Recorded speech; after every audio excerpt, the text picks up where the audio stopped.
Les élections municipales viennent donc d'avoir lieu.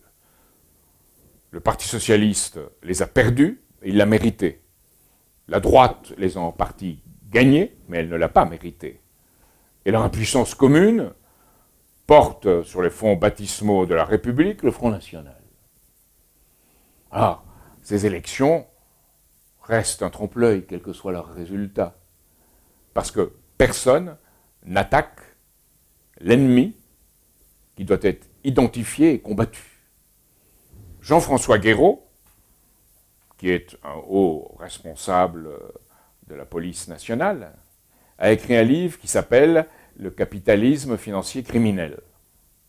Et voilà ce qu'il écrit, je le cite. « Un certain capitalisme financier, mondialisé et dérégulé, marque la fin de la démocratie telle que nous l'avons vécue depuis un siècle. La privatisation du monde au profit des puissances privées, légales, criminelles ou grises, vassalise les États et les peuples. Voilà le contexte dans lequel ces élections se sont déroulées.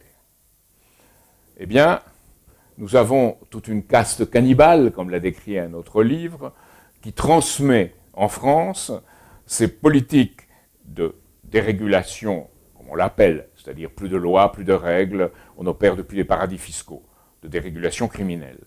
Cette caste cannibale, ce sont des inspecteurs des finances, des fonctionnaires du Trésor, des gens à la politesse méprisante, mais qui couvrent le crime aujourd'hui, il faut le dire.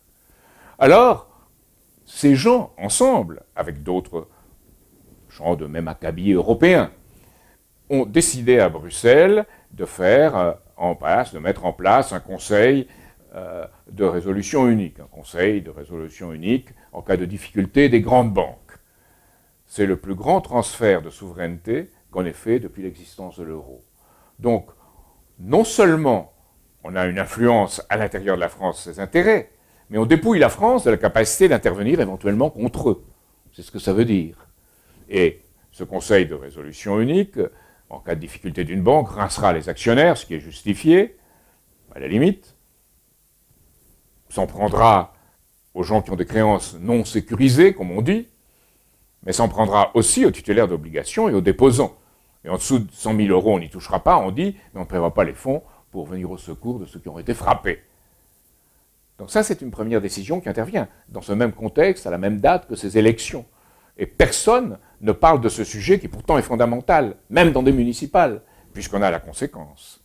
La conséquence, c'est M. Lambert et Malvy proposent, l'un de gauche, l'un de droite, qui proposent le gel des dépenses des collectivités. C'est-à-dire que l'État imposera aux collectivités territoriales, départements, communes, régions, le gel de leurs dépenses.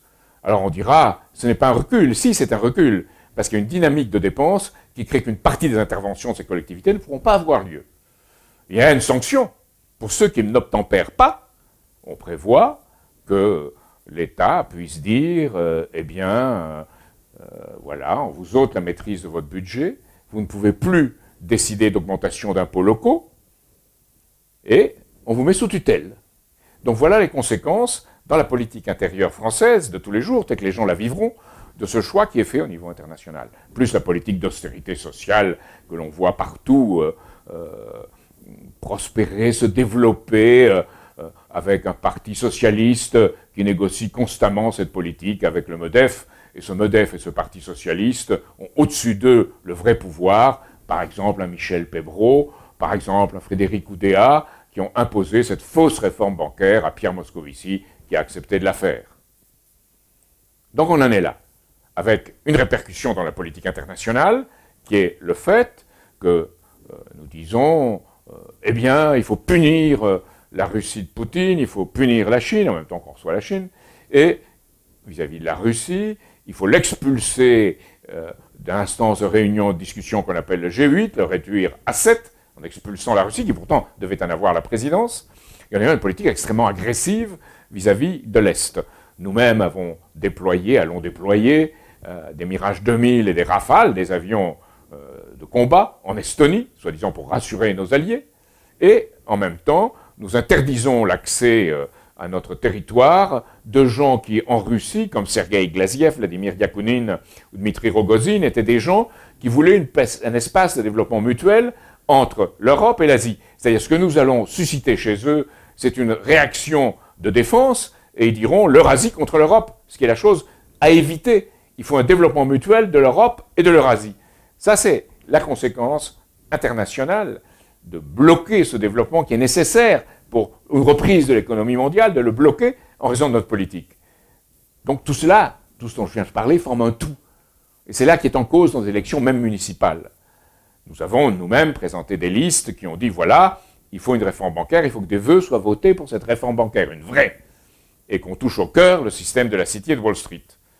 Nous entendons, après ces élections, faire monter cette exigence à travers les communes, les départements, les régions, jusqu'au niveau du pouvoir en France, et créer ainsi un mouvement populaire qui soit de nature à non seulement contester, mais à éliminer les relais en France, ce pouvoir de Wall Street et de la City, et qui crée les conditions d'une politique internationale qui y correspondent. On dira c'est loin des municipales. Non, parce que c'est au cœur du sujet, car il y a aujourd'hui dans le monde une cohérence que les électeurs comprennent parfois beaucoup mieux que les journalistes.